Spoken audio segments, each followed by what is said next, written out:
he's kind of like what they call in the music industry a catalog artist, where like Otis Redding, Otis Redding is like one of the biggest catalog artists, where like Mm-hmm. where meaning when like when the work is released, it doesn't sell well at first, but over time, it ends up doing like gangbusters. Yeah. So I think that's kind of like more of what it is that he ended up becoming a catalog guy where like even though like he didn't make a whole lot of money while he was alive, like writing all these things, he wrote such a huge body of work that like years later it just inspired so many different things that that like people to this day and probably after long after you and I are gone that will have all this will not be able to get enough of this stuff. Yeah. Yeah. Well, that is unless like someone tries to cancel H.P. Lovecraft because of his racist views, which Whatever. I wouldn't be surprised. I wouldn't because be, people I wouldn't don't be surprised. understand nuance. They already got rid of Dr. Seuss's stuff because they couldn't handle it. Right. So like whatever.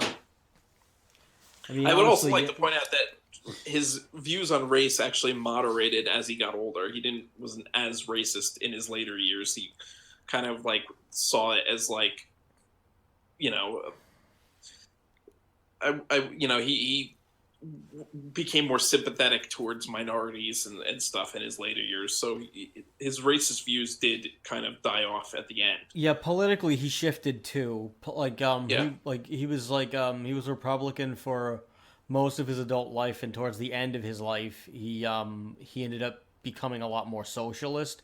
After seeing everything that was going on in the war, the Great Depression too. Yeah, that too, and like it just like all those things just kind of shifted his viewpoints. Yeah. A lot more in the other direction, which at the time it was just kind of a surprise that anybody would even shift their views at all.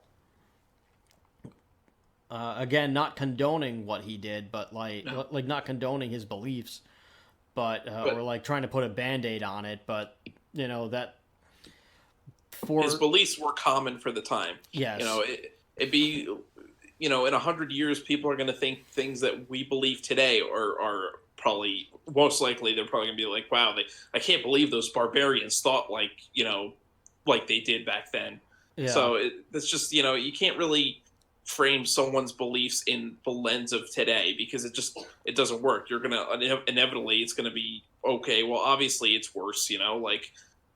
Yeah. That doesn't mean that they were terrible people. That's just they were a product of their time. Everybody believed the same thing at that time. Right. I mean, every person, whether they're not they were like a big figure or just a regular person, they're like we're all products of our time. Like you and I are products of our time right now. Right. Our children are going to be products of their time. Our children, and so forth and so on. Everybody's going to be a product of their time, and everybody's going to look at what the past did, and they're not gonna agree with everything that happened. Right. Like that's just how it is. You look at for example, I think cars in the 1950s were awesome, and I think that was the best. I think that those were the strongest and the best cars that you could get. Mm-hmm. But I don't think that the views of the common man were like very good. I don't think that I now know that cigarettes, like a pack of cigarettes and red meat 3 times a day is not healthy and it will kill you. But that's what they thought back then. Yeah. Or it's like you go back to the Aztecs sacrificed people to this to the gods to get a good harvest and stuff like that. Today that's horrifying that they would kill people, but back then that's all they knew. They had like a ritual. They had like a ritual game where they would play soccer with the severed heads.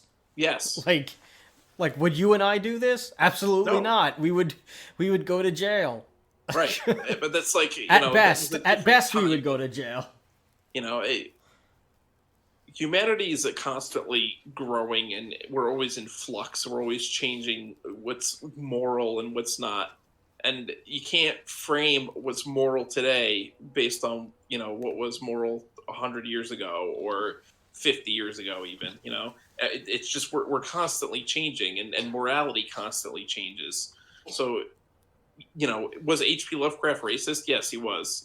Did he espouse pretty, abhorrent, bigoted things? Yes, he did. But that doesn't detract from how good of a writer he was and how much he's inspired, writers today and like musicians and video game creators and all, you have to kind of look at it in like, you have to separate the art from the artist, which a lot of people have trouble doing nowadays, because too many people have a platform on social media has given people a platform who don't quite understand things all the way, and their interpretation is just going to be more like a gut reaction rather than actually taking the time to go out and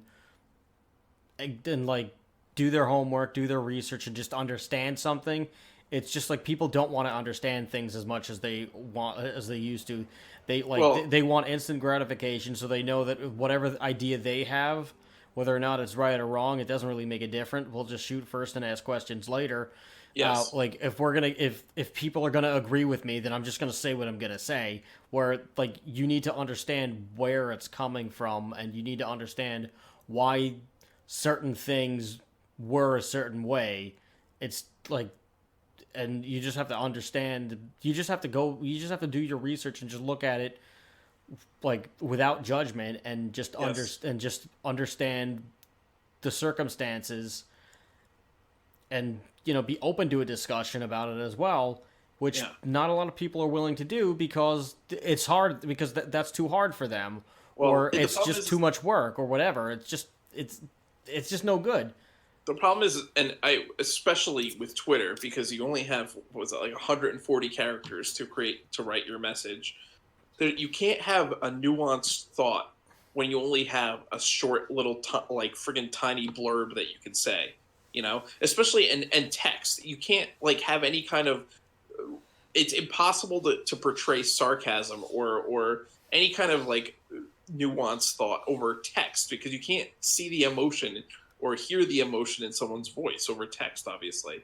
And that's the problem too, is that people have lost the ability to critically think, because you can't critically think when you only have 140 characters to create a thought. Yeah, I saw something maybe a year ago. I read something that on job applications, people were putting video games down as a skill and a hobby because it showed, and the article was commending them for it because it said that hiring managers would look for this because it shows problem solving and critical thinking, and it's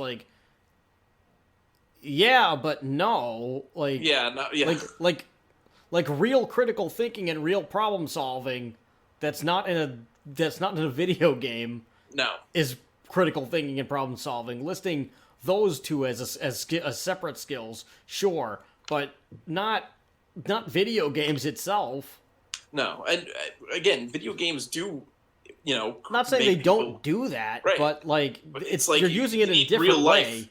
Right, it's a real world experience you need, and you need to be able to think critically in real life, not in a video game where you have if you die you just restart, Right, whatever I decide to do in Grand Theft Auto, to avoid the cops, is not necessarily critical thinking and problem solving that I would apply to in real life. No, I don't think that's a skill you want to put on your resume. Yeah, I wouldn't be at a board meeting and I would say, all right, the projector's not working. Oh, L1, L1, R2, L1, left down, right up. And then I can cycle through a Tommy gun, a machete, and grenades to just recover my recover my presentation, and then at the same time threaten everyone in the office with physical violence. Yeah. That's not critical thinking. No, that's not how you want to do it. Yeah. You just want to say, okay, the projector is down. Let me troubleshoot the projector. That's problem solving and critical thinking, or just or just kind of like going away, or just breaking the ice with a joke, and maybe going into a couple of like little bits, and just maybe like just starting to ask for ideas to just kind of go around on like how we could fix whatever the issue is at the board meeting. Like, we want to how do we get more customers, or how do we get them to respond, or whatever it is. Right. Like, that's critical thinking, and like you're showing that you don't need your projector to do it. Like, that's critical thinking and problem solving. Like, Right. that, like, not like going in, examining the situation, and just kind of realizing either on the fly or like over like a stretch of time what you need to do. That's what that is. It's not, it's not friggin'. It's not trying to figure out how to beat Bowser.